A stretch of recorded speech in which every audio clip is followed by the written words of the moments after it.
Good morning, guys. Good afternoon or good evening, whatever. Happy Edu Week, guys. By the way, our teacher asked us to record our report for this subject, Analytical Chemistry, since we celebrate Education Week this week. And our school is expected to, or our College of Education is expected to conduct asynchronous classes only for this week. So that Sir Jun Ace asked us to record our report for this week. So today I will discuss neutralization, titration, and by the way, I am Crisanto West Gutierrez Jr., your presenter for today. So I hope guys you may understand my grammar, my English grammar, and I hope you can follow my discussion. You can understand everything that I will say. Okay? So bear with me. So let's proceed to our discussion, to our agenda for this meeting. So, our topic for today again is neutralization titration. So, why is okay? So, before we formally start our discussion, I included a meme here, and it says that what did one titration say to the other? So, if you want to guess the answer, you may pause this video since you are watching it um, as a video. Okay, you may pause it, but let's find out what did one titration say to the other one. Let's meet at the end point. Remember, guys, at the report of Miss Rose and Mikotuan, there in titration there are two kinds of points, and those are the equivalence point and the end point.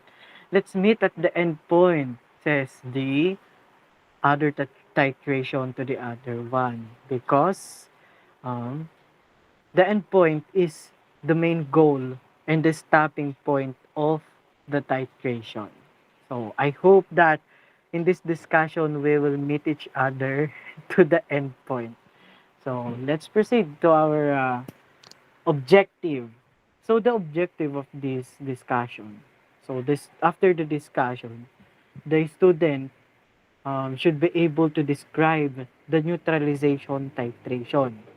Second, the student should be able to describe the different materials or tools in conducting a titrations.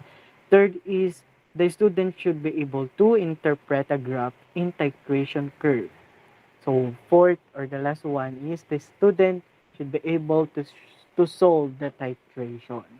So in this topic, please expect that um, you need to use your calculator, your pen, and paper to solve.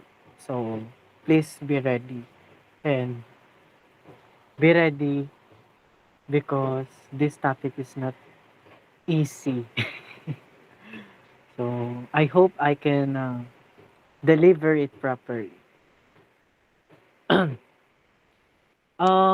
Actually, we may skip this part of my discussion. Actually, this bring me is supposed to be my pre-activity for you guys. But since we are in this situation, asynchronous time, you will watch my recorded reporting on your own time.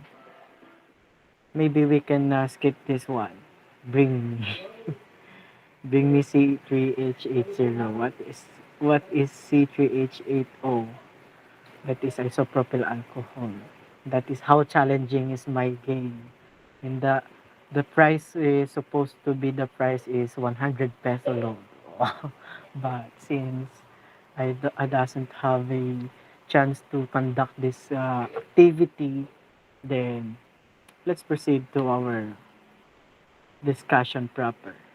First, let's unlock the difficulties. Of course, if we need to to go in a travel, we need um, to understand more our goal, our stopping point, just like it's an end point. If we doesn't know about the informations about our goals, maybe we will get lost. For example, Miss Avila is from Indonesia. Then she wants to go in the Philippines, but she doesn't know about the Philippines. Where did she uh, sorry. Where do did she need to go in after the airport? Okay? Where's the best hotel rather? Where's the best hotel to stay?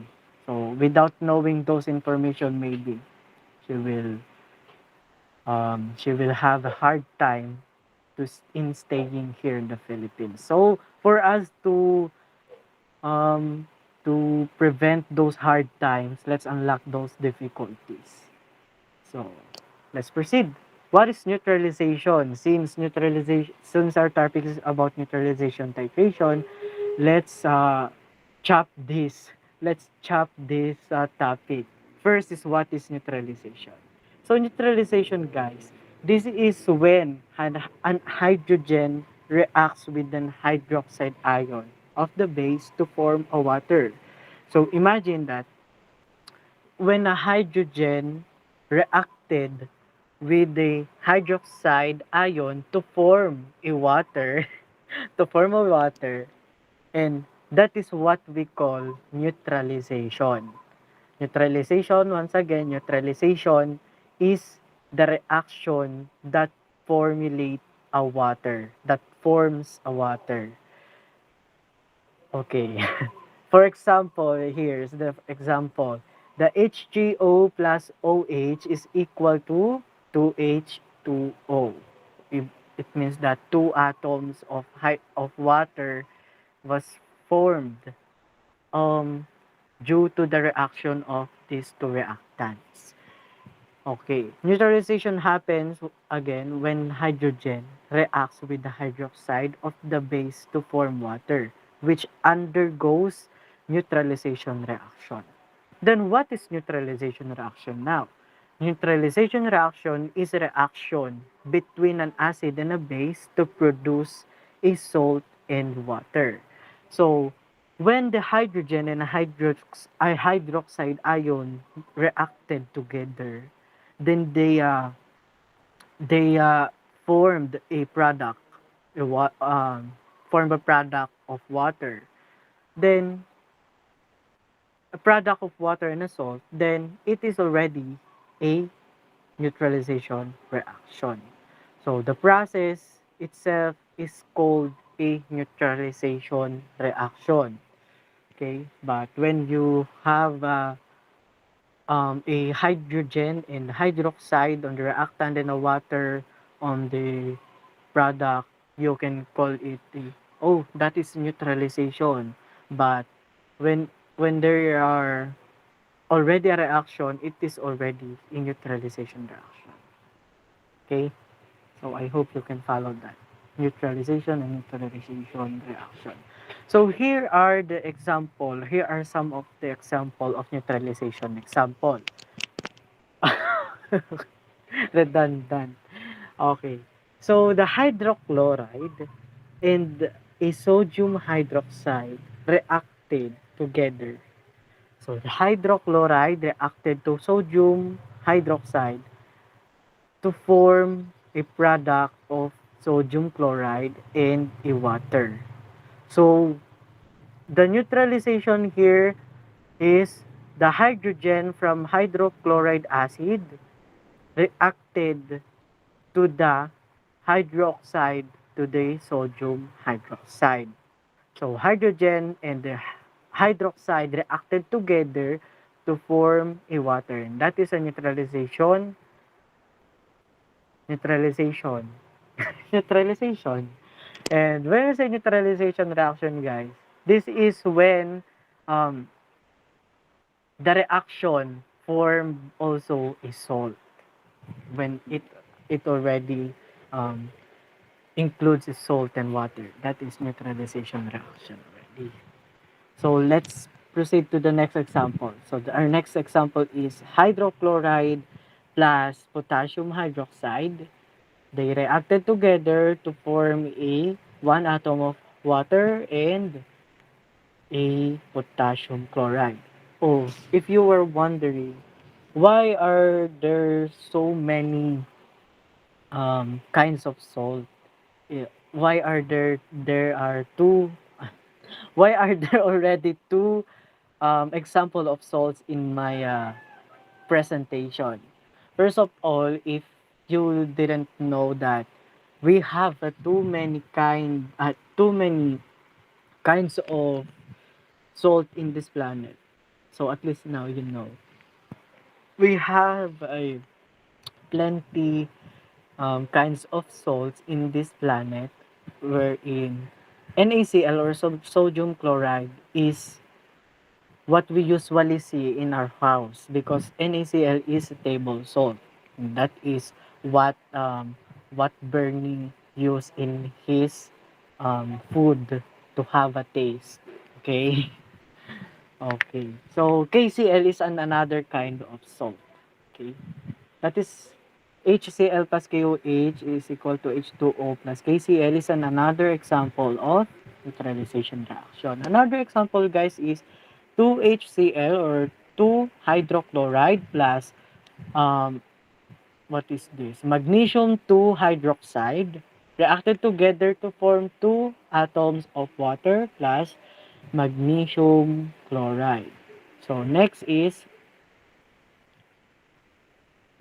the yes, three atoms of hydrochloride reacted with iron 3 iron 3 oxide hydroxide to form a product of three atoms of water and one atom of iron 3 chloride. So they are all example of neutralization reaction. Why? Because they have a reactant that includes a acid and a base, which includes in hydroxide and hydroxide itself. Then the products is a salt and water. So yes, if you can notice there, there you go. There are too many H2O in the example. Okay, and different kinds of sodium. So I also provided some examples of salts here. So they are not um they are not just the salts in our planets actually. They are just some of the example or some of the kind of salt that we can find in this planet. There are sodium bicarbonate, sodium carbonate, sodium sulfite, sodium chloride, potassium sorbate, copper sulfate, and potassium phosphate dibasic. There actually there are too many kinds of salt. You may search it if you want to. Okay. Because I provided those example because maybe you may encounter them on the following discussions of me or the following discussions of another reporters or else on the future. At least we already now unlock the ignorance or remove the ignorance of each and everyone that salt is not just only one. There are too many salts in our plants. Okay, I'm sorry. So let's proceed. So what is salt and what is water? We all know that salt and water is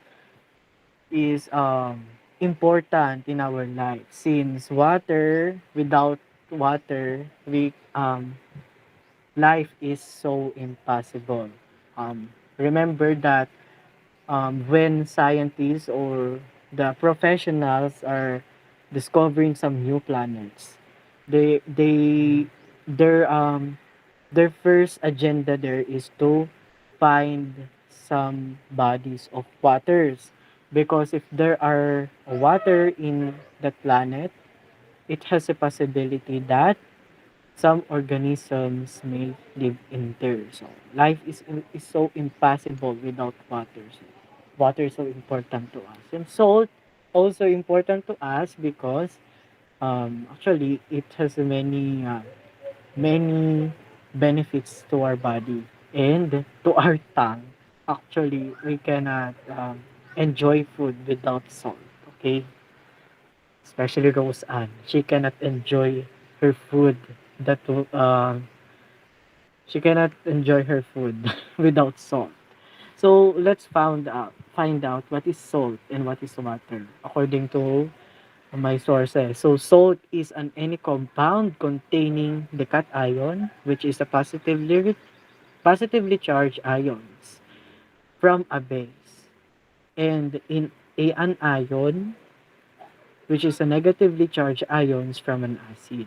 So salt is made from the reaction of two elements that is one that is a cation and an ion. Okay?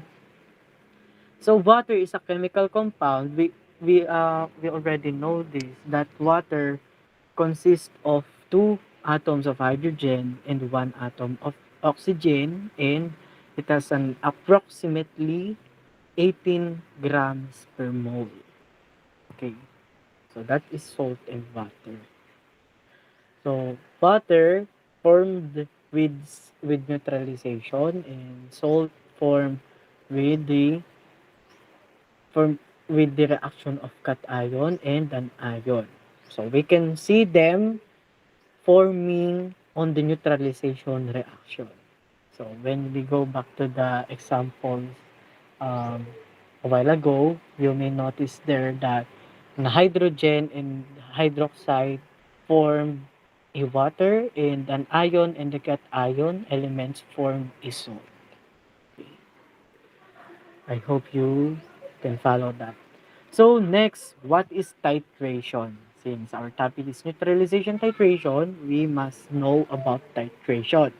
So I know that some of us or all of us already know what is titration because some reporters already mentioned it before, and I think this is not new to you.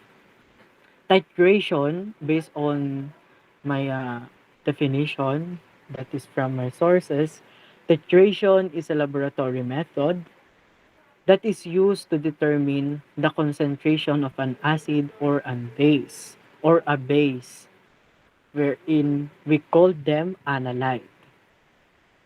Those analyte will in a solution by performing those analyte will soon determine those the concentration soon by performing a neutralization reaction with titrant, or also known as standard. So take note that in titration, we used to have in an analyte and a titrant or standard, because analyte are those who are um, unknown with unknown concentration, because in titration is our goal is to find the concentration of the sample. So that is what we call the analyte, and through the help of something which is titrant or also known as a standard, we may know the concentration of the analyte that um, we are dreamed dreamed to find. What is that term? Aim to know. Okay, so analyte is the an element or compound with an unknown concentration, wherein we are task or we aim to um, we aim to find its concentration through adding or titrating with titrant or also known as standard. So speaking of standard or also known as titrant, we have two kinds of standard that we can encounter in our life in some laboratory observation and experiments. So here are the two types of standard solution. First type is the primary standard solution. This solution um, is a solution with a high purity and less reactivity. Wherein, however, the secondary standard solution is not that pure and is a chemically reactive than the primary standard. Um, wait.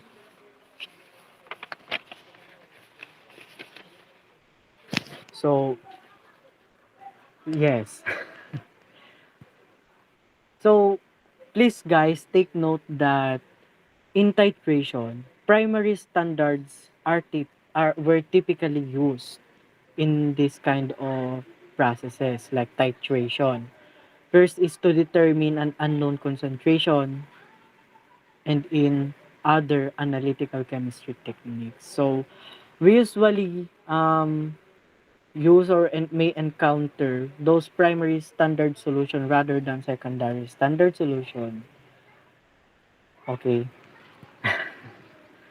Then with that, I have provided some examples of a primary standard solution for you to get deeper with this solution. What are those kinds of solutions? So, primary standard solutions includes the potassium hydrogen iodate. When you saw Hi2KO6, that is a primary standard solution. There are sodium borate, sodium carbonate, pure metals, which is the aluminum, copper, chromium, nickel, niobium, or also known as columbium, iron, and magnesium. There are pure metals. And we also include the salts in primary standard solutions. They are the zinc, copper, and sodium. So, next, in our titration processes, we are used to have these two kinds of point wherein first is the equivalence and second is the end point. Equivalence point first is when the titrant is added to the analyte until the equivalence point. So it means that this equivalence point is our goal. For example, let's connect it to the real situation in life. So, for example, Miss Avila traveled to Philippines again, and her goal is to um to go in our university, Tarlac Agricultural University. That is her equivalence point when she already arrived in that university. But the end point, or also known as the stopping point, is the point wherein it signals the equivalence point. For example, Miss Avila didn't know where is Tarlac Agricultural University. So, for example, there are some um, private corporate that helps Avila to reach Kamiling, then she will never notice that she is already in the TAU because she didn't know that place yet. So the end point could be me as your counselor. Then I will signal Avila that Avila, you are arrived at your destination. So me as an endpoint, I will signal the equivalence point. I will signal I mean me as the endpoint, I will signal the process that you are already at your equivalence point. So let's go back to our main agenda here in laboratory situation. For example, guys, our equivalence point is to reach the pH 7. Okay, to reach the pH 7 and to our equivalence point is to neutralize the hydrogen and hydroxide, and that is the pH 7. Then our endpoint there is the changes of color. Okay, how did the analyte changes its color? It is because of an indicator that we have added on the first step before we titrate. So, um, once again, our equivalence point is to reach the neutralization of hydrogen and hydroxide, excuse me, excuse me, of and the hydroxide ions. Again, our equivalence point is our goal wherein we need to reach the neutralization, the pH 7, wherein the H ions and OH ions already neutralizes each other. And our endpoint is our signal wherein this is when the color of an analyte changes. For example, from colorless to the purple. So that is the endpoint, the stopping point. It means you need to stop there. For example, oh, I have an headache for this time. I think I already reached my equivalence point. Then your endpoint there is you're feeling that you have an headache. Okay? I hope you understand those differences because I heard someone mentioned that they are just one. No, they are different. They differ from each other. Okay? So let's proceed to our next. So next one is our main topic, the neutralization titration. Since we already know what is neutralization and what is titration, we must now understand what is neutralization titration. So neutralization titration is also known as an acid-base titration because in neutralization, guys, as we remember, I have said that in neutralization it is the reaction of an acid and the base wherein the hydrogen and hydroxide. So that we we also called it as an acid-base titration. So acid-base titration is used to determine the unknown concentration of an acid or a base by neutralizing it with an acid or a base of a known concentration.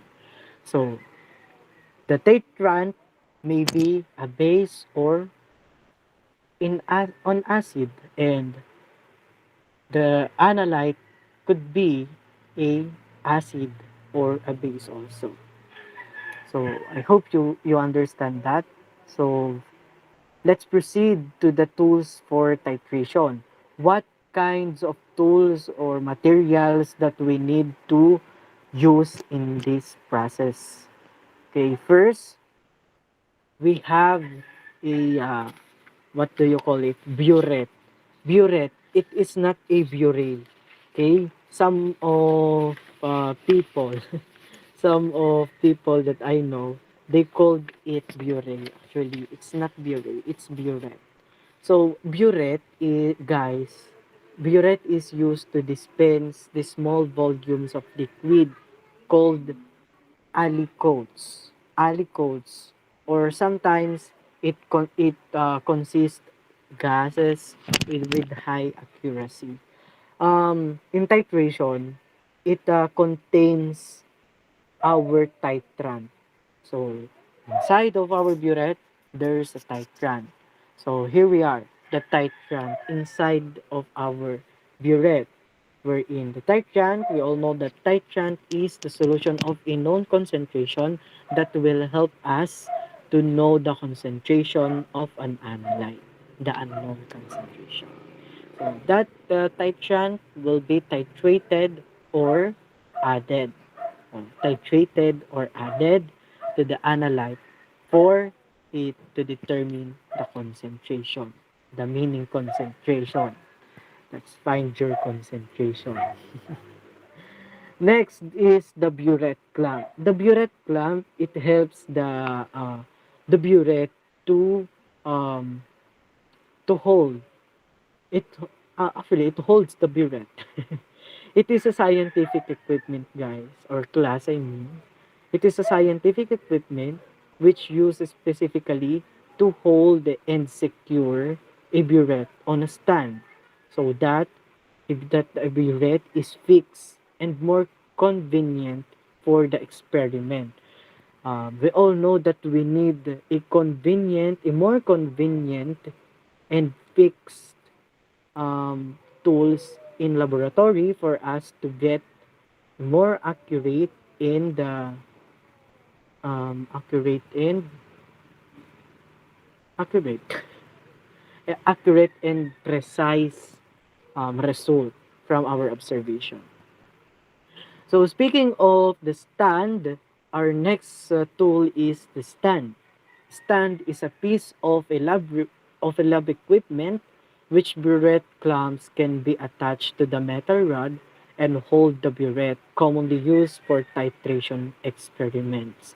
So without the stand, how can a burette hang in there and help our analyte to find its concentration? So the burette stand is um, to make the burette stand together with the burette clamp. So that's it. So our next tool is the stopcock and valve. This tool, guys, is so important in our experiment or in this titration processes because without this we cannot control the flow of a titrant coming into the analyte. With this stopcock and valve, we can control the amount of the titrant that is going to the analyte. So if it is if the analyte already reaches the equivalence point, we already then when we already know the unknown concentration, you must we must stop it, stop the valve as fast as we can because um, enough is enough and too much is bad. You know that. So if we got a too much titrant that is added to the analyte, wherein we cannot get a accurate and precise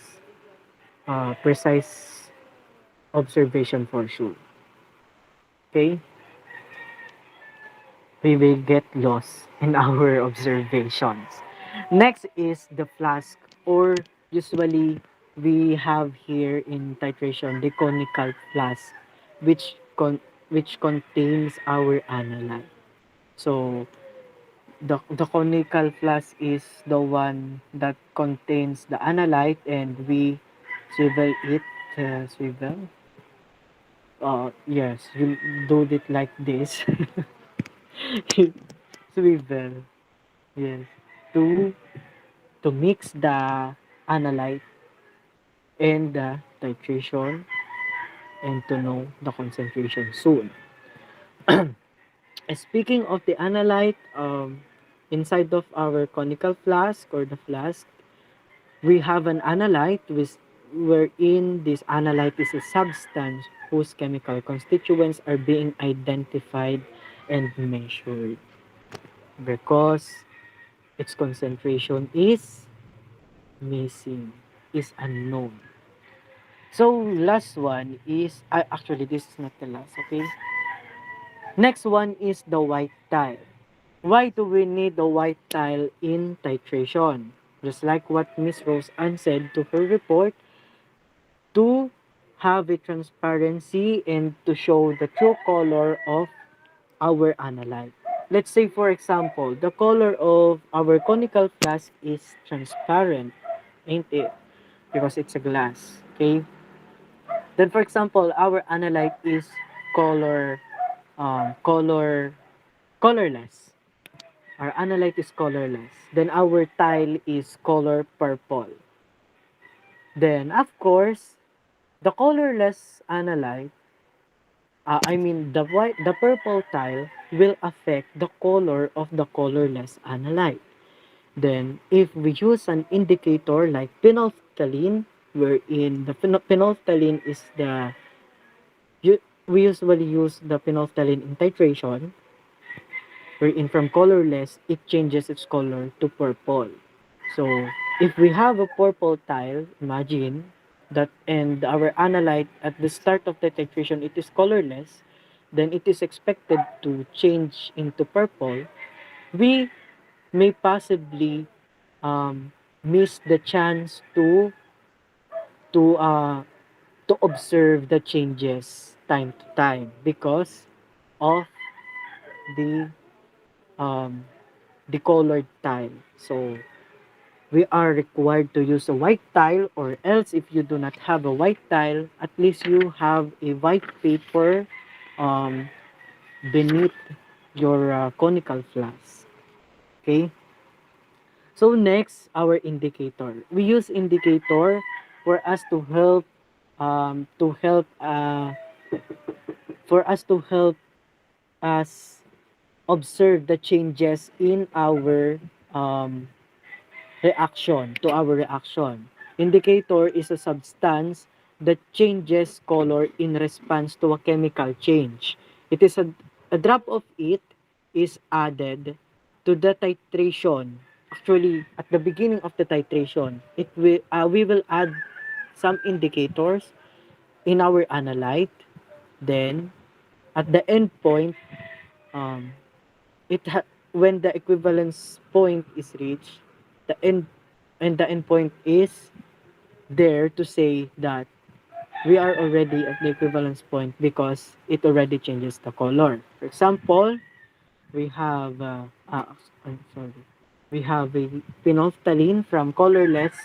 It will transform into a purple one if it is already reacted, neutralizes. The next tool that we are talking about is our pipette. Pipette, excuse me for a while.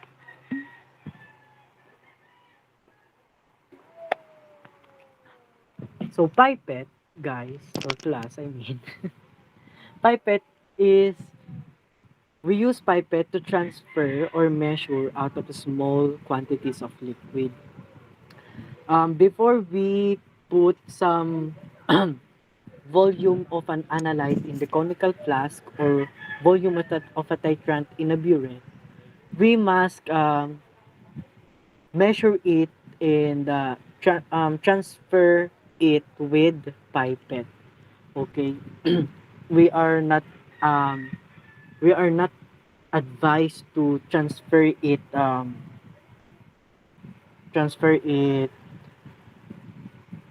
derecho. transfer it transfer it Oh my god, I forgot the English term of transfer it with that just process. Um, at least we use a pipette to transfer. That is the advisable one. We use the pipette to transfer and measure the volume of a titrant or an analyte. Okay, because some container doesn't have a measurement measurement itself. So we didn't know how much of analyte we are adding to the conical flask if it is not because of pipette. So pipette is so important to measure and transfer some liquids. Okay, let's proceed. So how does the titration done in the laboratory? How is it? So first, I just mentioned it before. I think I'm not giving it again because Miss Rose Ann already discussed it before as well. So with pipette, you are transferring the analyte to the conical flask. Okay? And with pipette, you already measured. Actually, of course, we are able to measure the analyte. Then after we put some analyte in a conical flask through the help of pipette, we may now add some indicator like phenolphthalein that will help us to observe the changes while the reaction. Okay, so the next one, the third one, um, since we already add a titrant in our burette, we may now read the initial reading. Initial means first, if how much titrant do we have in this burette. So you can measure that in pipette or else in the burette because burette has a measurement there. Okay, so while it is in hold, while this the stopcock and the valve is in hold, um, um, read the initial value or volume of the titrant because after we release the fourth one, after we release genuinely the titrant, yes, after we release it and observe while the reaction is happening, the blue one turns into pink. You will now stop the releasing of the titrant, and after that, um, find the final reading as what Miss Rose Ann said. You must read this initial and final since it may help you to find the concentration of our analyte. So, for example, our we have a 7 milliliters in our burette. Then after the endpoint, then when we reach the endpoint, the volume of the titrant is became 2 milliliters. So from 7 it became 2. So we added 5 milliliter to the analyte. So it is possible that the concentration is connected to that result. So in acid-base solution indicators, this is what I have mentioned earlier. This indicator is a substance that changes color in response to a chemical change. So we have here some example of indicators. There are 1, 2, 3, 4, 5, 6, 7, 8, 9, 10, 11, 12, 13 indicators, but in titration, in neutralization titration, in my topic, we usually have this kind of indicator, the phenolphthalein, since it falls and it changes at the pH 7, wherein the neutral pH, the hydrogen and where the hydrogen and the hydroxide already neutralizes each other. The acid and the base neutralizes each other. So phenolphthalein is the one we usually use in our neutralization titration.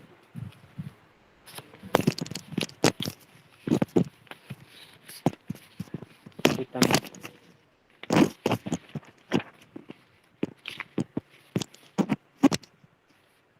So when selecting a when selecting an indicator pala when selecting an indicator for acid base titration, we have to choose an indicator whose pH range falls within the pH change of the reaction.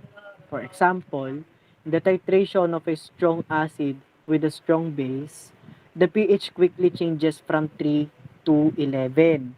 So, from 3 to 11, we have to find its mean. Mean is the middle, right? Thunder. Mean is the middle or median? Median, I'm sorry. No. Median is the middle of okay. That's the middle, median. So, what is the median of 3 and 11? It is 7. So, we have to, am I right? Yes, 7. We have to find an indicator that whose pH range falls within that pH. So, we have here phenolphthalein. We're in phenolphthalein and yes, phenolphthalein is the best one, actually. And phenol red. Phenol red. We can use also phenol red here in neutralization titration. Okay. So, take note that it is important to know what kind of acid and the base also that we have. Is it a strong acid and a strong base, strong acid and a weak base, or whatever? It is really important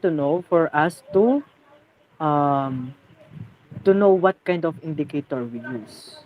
Okay, so in neutralization reaction, we usually have a strong to strong reaction, strong acid to strong base or strong base to strong acid, vice versa.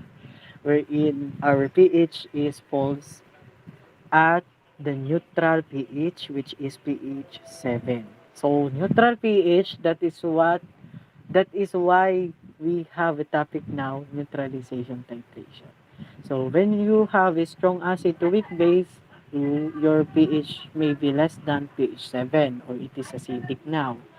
When we have a weak acid or strong base, we have an basic pH wherein this is greater than pH 7 now. When we have a weak acid and weak base, we have a situation here.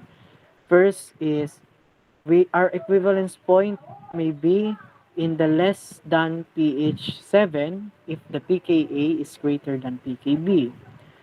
And the pH 7, our equivalence point is also at its neutral pH if the pKa is equal to P. So take note that pH 7 is the equal point, equivalence point, okay, for our neutralizations.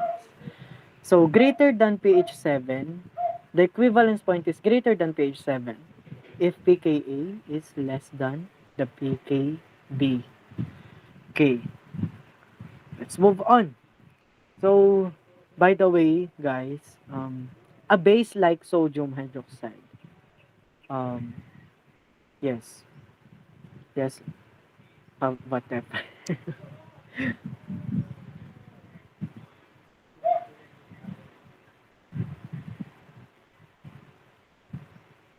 Okay, okay.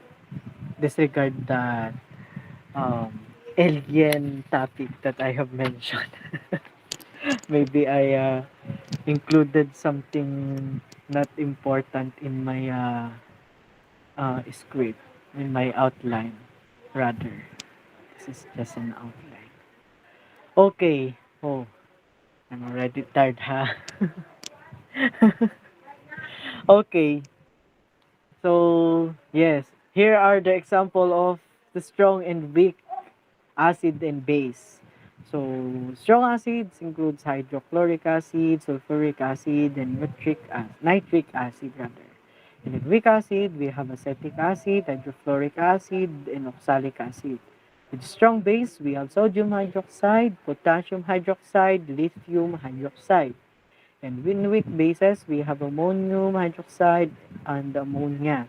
So you may encounter those with our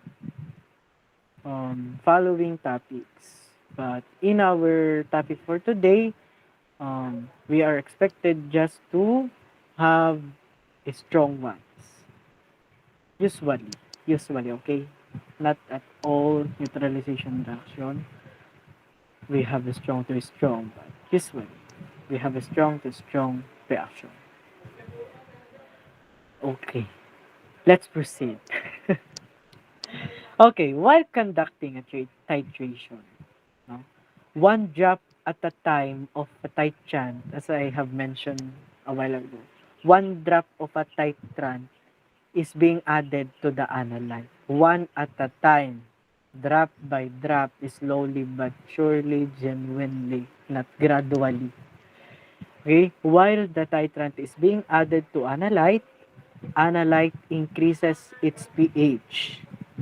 Again, while we add some titrant in our analyte to our analyte, the analyte increases its pH. And the color of the analyte through the help of our indicator may already transform. For example, from colorless, it will become purple because we already reached the equivalence point as the endpoint signals us. So, with this observation, we have so-called a titration curve. Titration curve which shows us or which shows the plot of the pH of the analyte solution versus the volume of the titrant added as the titration progresses. So with this kind of graph, guys, okay, here is the illustration. With this kind of graph, vertical, ito no, vertical and horizontal and vertical, I'm sorry. So, so horizontal, horizontal. I'm getting confused with those, I'm getting confused with those, huh, whatever. As our arrow goes horizontally, it means the volume of the titrant is increasing, or we are the volume of the titrant added to the analyte is increasing. As the arrow goes up, here goes up, it vertical manner, it's vertical manner, okay? The pH of the analyte of the analyte solution is increasing as well. For example, we have an example here. For example, at the point 1, where's my cursor? So, here is the point 1. I hope you can see it. Though I have a laser here. So, here. So, at the point 1, okay, there is no NaOH added yet to the analyte. NaOH is our titrant and HCl is our analyte here. So at our point 1, there is no NaOH added in our analyte yet. So this valve, this stopcock and valve is at hold. Okay.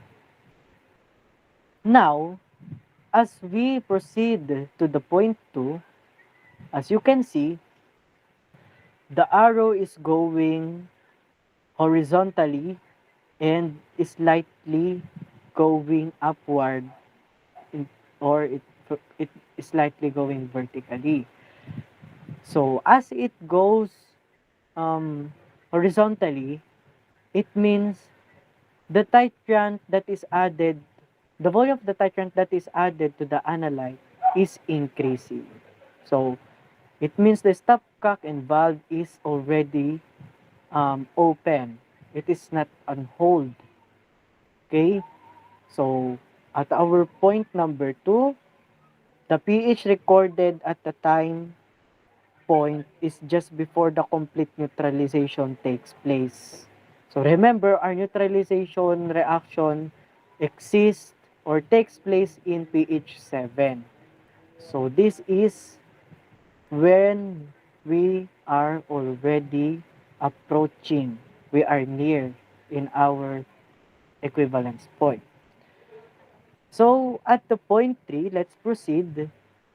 As you can see, when we reach the point number 2, the it already changes the color that fast. Okay? From colorless, it becomes purple. Okay? So, at the point 3, we already reached the equivalence point. And at this point, the moles of NaOH added is equal to the moles of HCl in the analyte. So, they are now neutralized. They are now equal. So, as we add more, no, as we add more titrant, for example, we let the valve open as the titrant continues flow into the analyte. So in the point 4, the addition of NaOH continues. pH starts becoming more basic because HCl has been completely neutralized and now excess of OH ions are present in the solution. So here, there are too much of titrant na. Okay? So we don't need that. We just need to reach the equivalence point as we tap. Okay? What am I talking about na? Okay, let's proceed to our final part. This is my hatest part actually. This is the hardest part of my report, guys. So please bear with me. Forgive me if I have a wrong reports. I mean, wrong information. But I think there's none because I did my best to discuss it properly. Okay? So, in titration calculation, guys, we are able to find the concentration of an analyte through this calculation. Okay? Titration calculation, we can find the unknown concentration of base or acid, which is the analyte.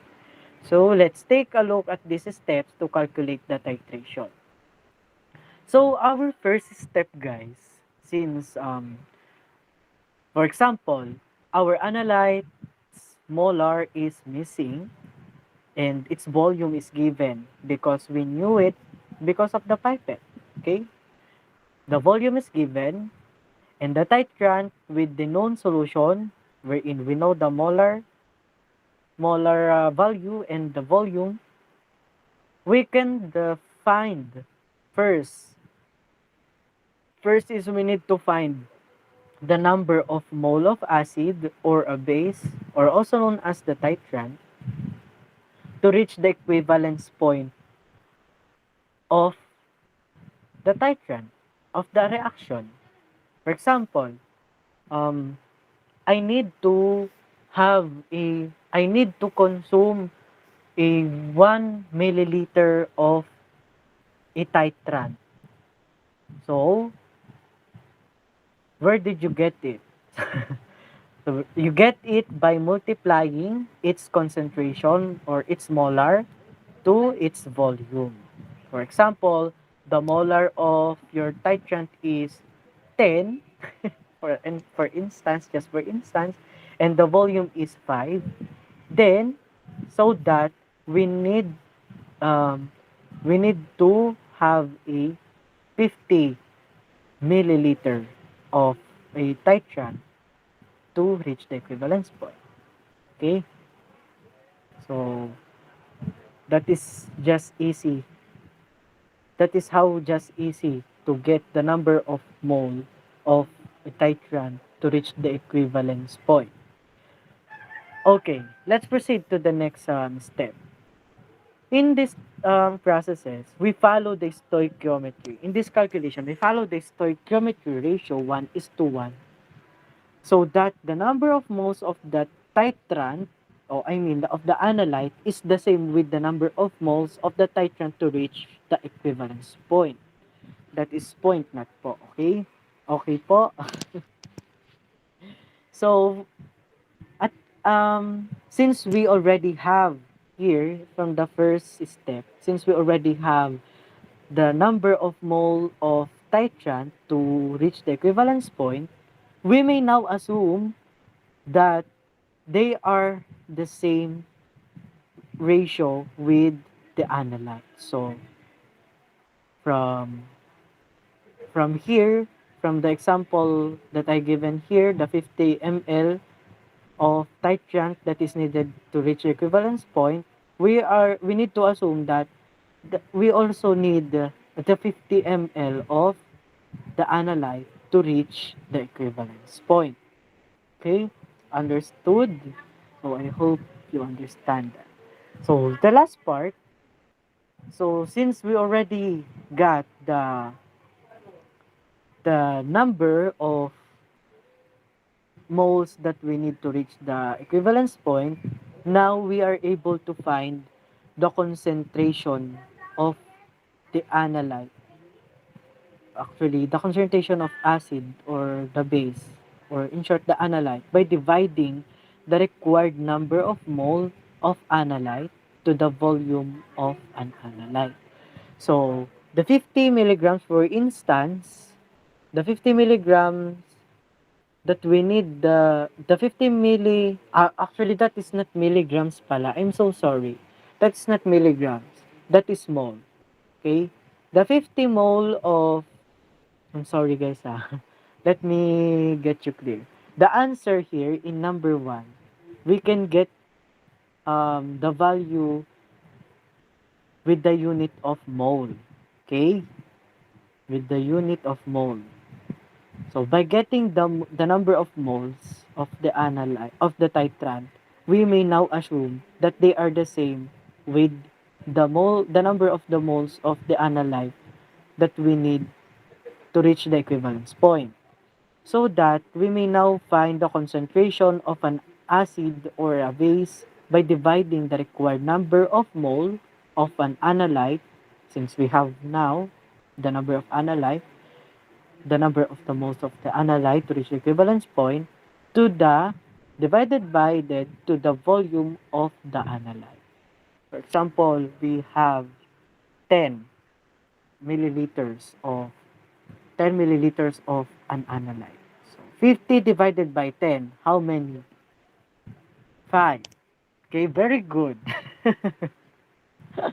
That's easy, ain't it? So, if you cannot understand my explanation, let's get more deeper than ever. Let's have an example. Okay? Don't worry. So I have prepared two examples since this calculation is not that hard, I think. Okay, I think. But if you are getting hard times in understanding this, you may chat it on our group chat. Ask me freely, okay? You have a freedom to ask me, and I will respond as soon as I can. And yes. So our example number 1 is if 35.23 milliliter of 0.25 molar of NaOH are used to neutralize 50 ml of HCl.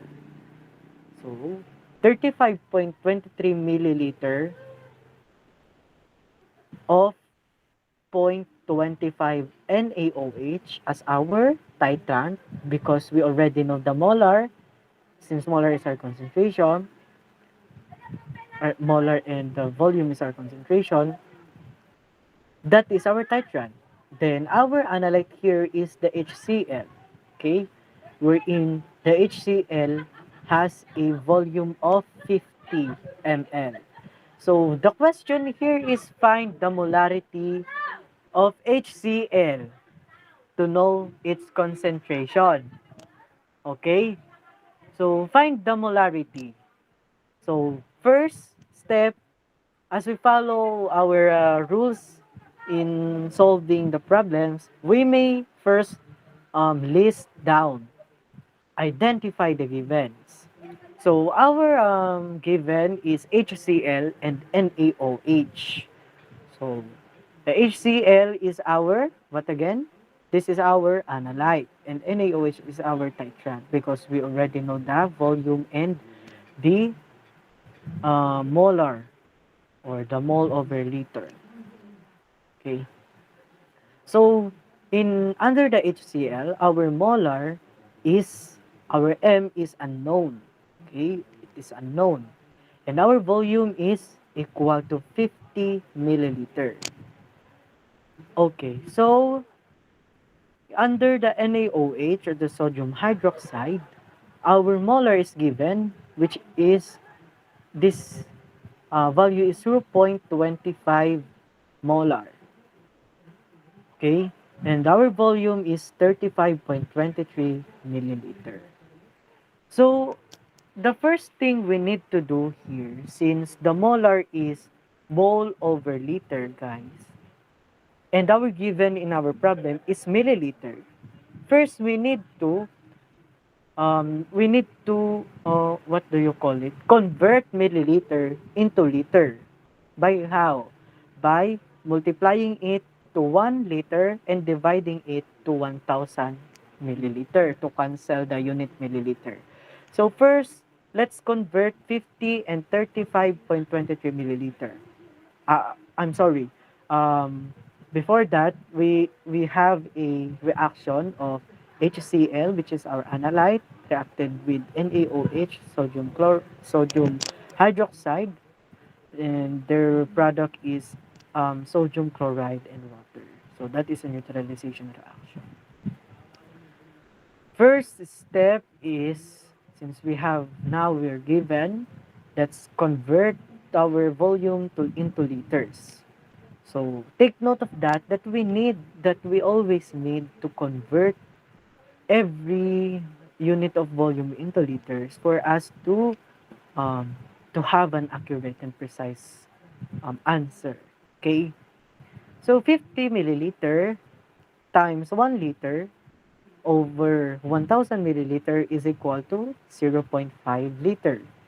And 35.23 liter, I mean milliliter times 1 liter divided by 1000 milliliter is equal to 0.03523 liter. So I hope you already master how to convert those things. So after that, we can now get the number of mole of our titrant um, to reach the equivalence point. Since we already have a a molar and the volume value here from our NaOH, wherein our molar is 0.25 and our volume is from 35.23 milliliter, it will become 0.03523 liter. Now we can get the number of mole that we need to reach the equivalence point. So 0.03523 liter of NaOH multiplied by 0.25 mole over 1 liter to cancel the liter unit. Okay, where is my here? To cancel the liter here, we need to divide it into 1 liter. So our answer is 0.00881 mole of NaOH. So we now understand that we need a 0.00881 mole of NaOH to reach the equivalence point of the process of the titration. So the next step is we have to follow the stoichiometry. Um, since it our uh, our titrant has only one atom, So we assume that our analyte is has just a only one atom as well. So that the we also have a 0.00881 mole of HCl now to reach the equivalence point. Okay. So after getting that, we may now calculate the molar, the unknown value in HCl. So molar, we all know that molar is mole over liter is equal to mole over liter. So 0.00881 to get the molar of HCl, 0.00881 mole of HCl is divided by into 0.05 liter of HCl. And with that, we can get 0.176 molar or 0.176 mole per liter. You may check it with your own calculator. You may review the our problem once again since it is recorded. You can repeat the video, especially here in the calculation. So once again, I will repeat. We get the first is we get the givens.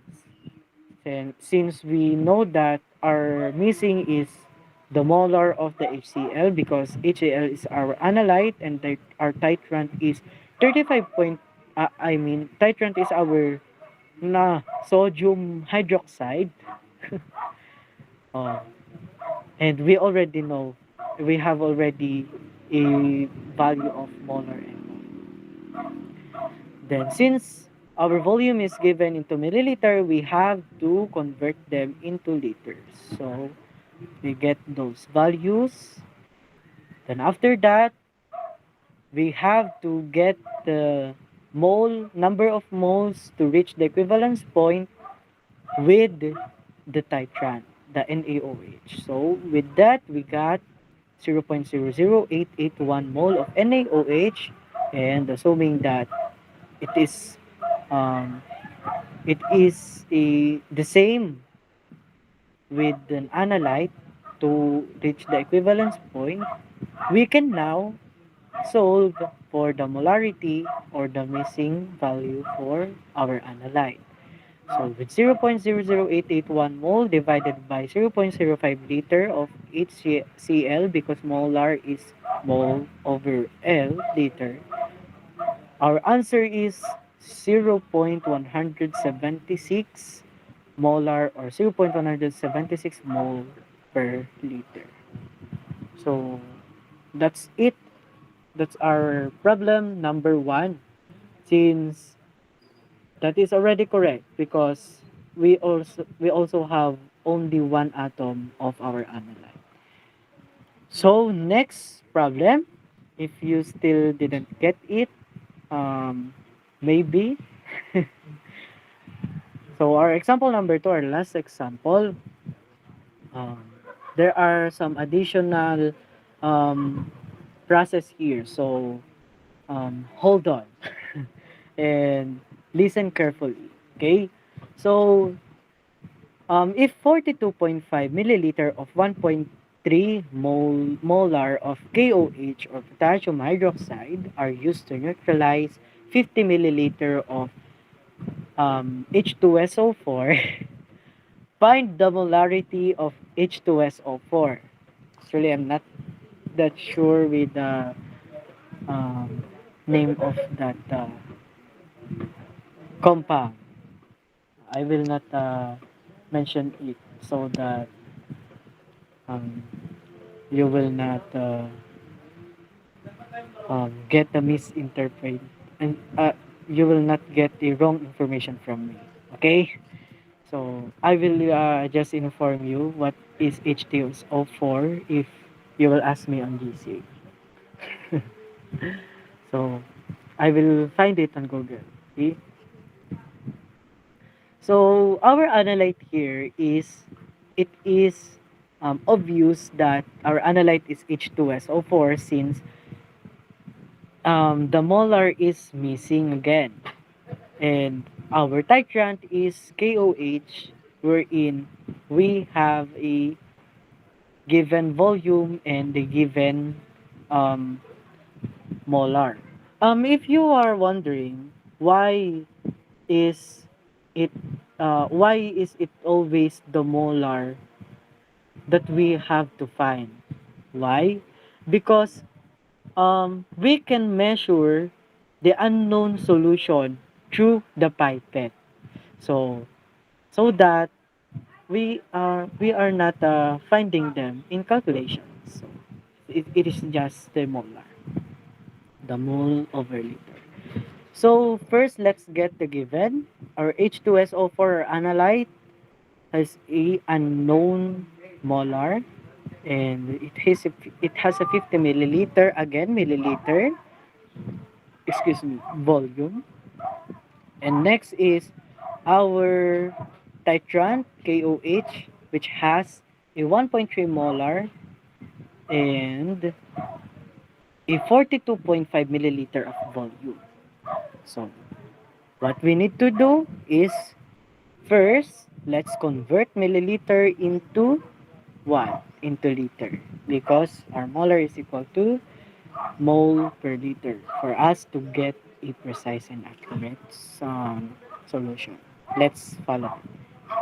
Oh, but by the way, our our uh, reaction here is KOH is reacted with H2SO4 to have a product of H2O plus K2SO4. Now, the question is it already at its um, equal equation? Can you answer it? Yes, it is not yet already in its equal equation. First is we need to uy, nagtuturo ko ko. Wait lang. First is we need um to get the equal equation of this reaction. So, from our reactant, we have a only one potassium, but in our product, knowing that we already have a two potassium, so that we can now easily um, equate it. So our final equation is 2 potassium hydroxide plus H2SO4 is equal to 2H2O, or 2 atoms of water, plus K2SO4. So that is our final equation. Okay, so with that, let's first convert our volume into liter. So multiply by 1 liter and divided by 1000 milliliter, 50, from 50 we will get 0.05 liter. You may check it to your calculators, guys. You may pause this video to try your best to solve and play it if you are ready to check if your answer is correct. Okay? Okay. It is easy for you to understand, I think. So, in our um in our titrant, we have a 42.5 milliliter, and it will become 0.0425 liter um of volume. Okay. So now we are now all set, and we are ready to get the number of mole that we need to reach the equivalence point, and to imagine, or um, to assume that it is the same the with the analyte. Okay, with that 0.0425 times 1.3 mole divided by 1 liter is equal to 0.05525, or some of you will round it off into 0.055 or zero point 0.6, whatever. So, we need 0.05525 mole of KOH to reach the equivalence point. And we also need the 0.05525 mole of H2SO4 to reach the equivalence point. But here is another process here, another step. Since our since our titrant here, our standard here has a two atom, that the KOH has a two atom from our equation, our our the 0.05525 mole KOH is for two atom as well. So as we follow the stoichiometry, we now assume that those that this 0.05525 mole of KOH is the same with the 2 mole of H2SO4 to reach the equivalence point. So first is we need to get the molar. Let's try to get the molar with that value, with two atoms of H2SO4 first. Molar of H2SO4 is equal to 0.5525 moles of H2SO4 divided by 0.05 liter of H2SO4. By calculating it, we will get 1.105 or 1.1 mole. And our situation here, that 1.105 mole is for the two atoms of H2SO4. Since we only have one atom of H2SO4 here, it is easy to understand that we need to divide it into two for us to get the exact value of the molar of the unknown, of the unknown molar of HCl. So 1.105 molar divided by 2 is equal to 0.5525 molar. So now, here is our final example. Now, question. What if we have two atoms of analyte in our equation and we have only one atoms of type Chan? So here is the situation. If in our example here, in 2KOH plus H2SO4 is equal to 2H2O plus K2SO4, we have divided the answer, the molar answer, into two, so that if we have a two atoms of analyte and only one atom of titration, we must multiply it by 2 to get that the two atom value of the molar. So I hope you can understand those problems. So again, if the given volume is in milliliter, we have to convert it first into liter, since molar is equal to what? To mole over liter. For us to get the accurate and precise result, we have to um, a uniform. We have to we have to have we have to have a uniform uniform units here. Okay. So after getting the true value of volume, milliliter to liter, we may now get the number of moles of the titrant that is needed to reach the equivalence point. And if we already get it, when we already get it, we may now assume that it is the same with the the amount or the number of mole of the analyte to reach the equivalence point. Okay, after getting that number of mole, solve for molarity, wherein mole divided by liter. That number of mole is divided by the volume that we have. Okay, So, check your equation before you finalize your answer. This is the last step. Check your equation before we finalize the answer. If your equation has a same amount of atom from the titrant and the analyte, then you will no problem with that. So it means you already have your final answer. So if the case is we have a two atoms of titrant and we have only one atom of analyte, we have to divide we have to divide our molar answer to 2 to get the true value. Just like what we did in our example. From 1.105, we have it. To make it half. So divided by 2, we have 0.5525.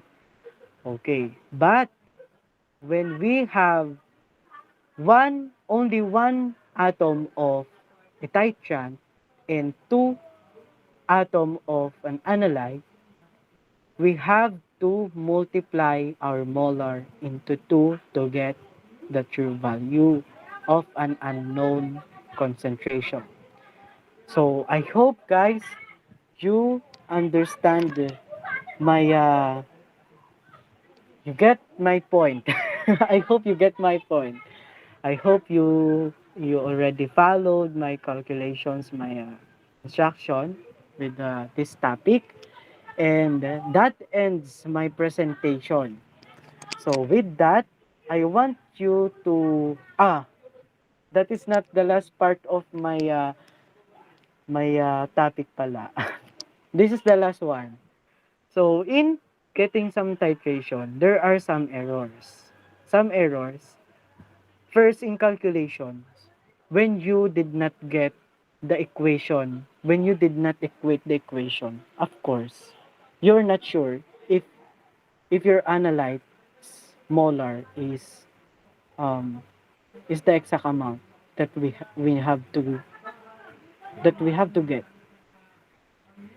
So yes, so we have to be careful with that. So in some titration, guys, some errors in titration, we have here the misreading the volume. The accuracy of titration requires precise measurement of the volume of materials in use. So if we look at the burette or yes, at the burette wrong, in a wrong manner. If you look at the burette in a wrong manner, for example, here is the burette and you look at like this, okay, you will you will impossibly get um, the true value of the volume of the Taichan. So the misreading of the volume is the common error in titration. So next is the color blind conditions. There are some people which has this condition. So I think they are not advised to titrate because they will not observe properly the reaction since the analyte will change the color through the process. So we need to we need to choose the person that is not a colorblind. Next is using the equipment incorrectly. So if if we, for example, if we do not know how to control the stopcock and valve, that will misleads you to the aimed goal. Okay? I'm so sorry for the noise because we have a visitors here. So so mm, that ends my report. That finally ends my report. Oh, thanks God. Okay. Uh, okay. So with that, I want to leave you these quotes that I really made it by my own as I as I study this topic and as I prepare my report, I have came up with these quotes. So first, in life, we should have a titrant that helps us to find our concentration, to focus in our goal. So what are those? That is God, your family, your friends, and others. Okay? Next, the last quote is, achieving a goal is like a titration. Like it is like a titration process. Actually, it is not gradual. Okay? Gradual gradual dahan-dahan ba? 'Di ba biglaan yun? It is not gradual, okay? Um, I'm sorry for the wrong grammar. Wrong choice of word here. It is not gradual. Let's say it is not gradual. Achieving a goal is like a titration process. It is not gradual. Okay? Because every every achievements uh, every achievements takes a process. Some of us may may may cry out loud, may produce a bunch of containers of tears to get their achievement.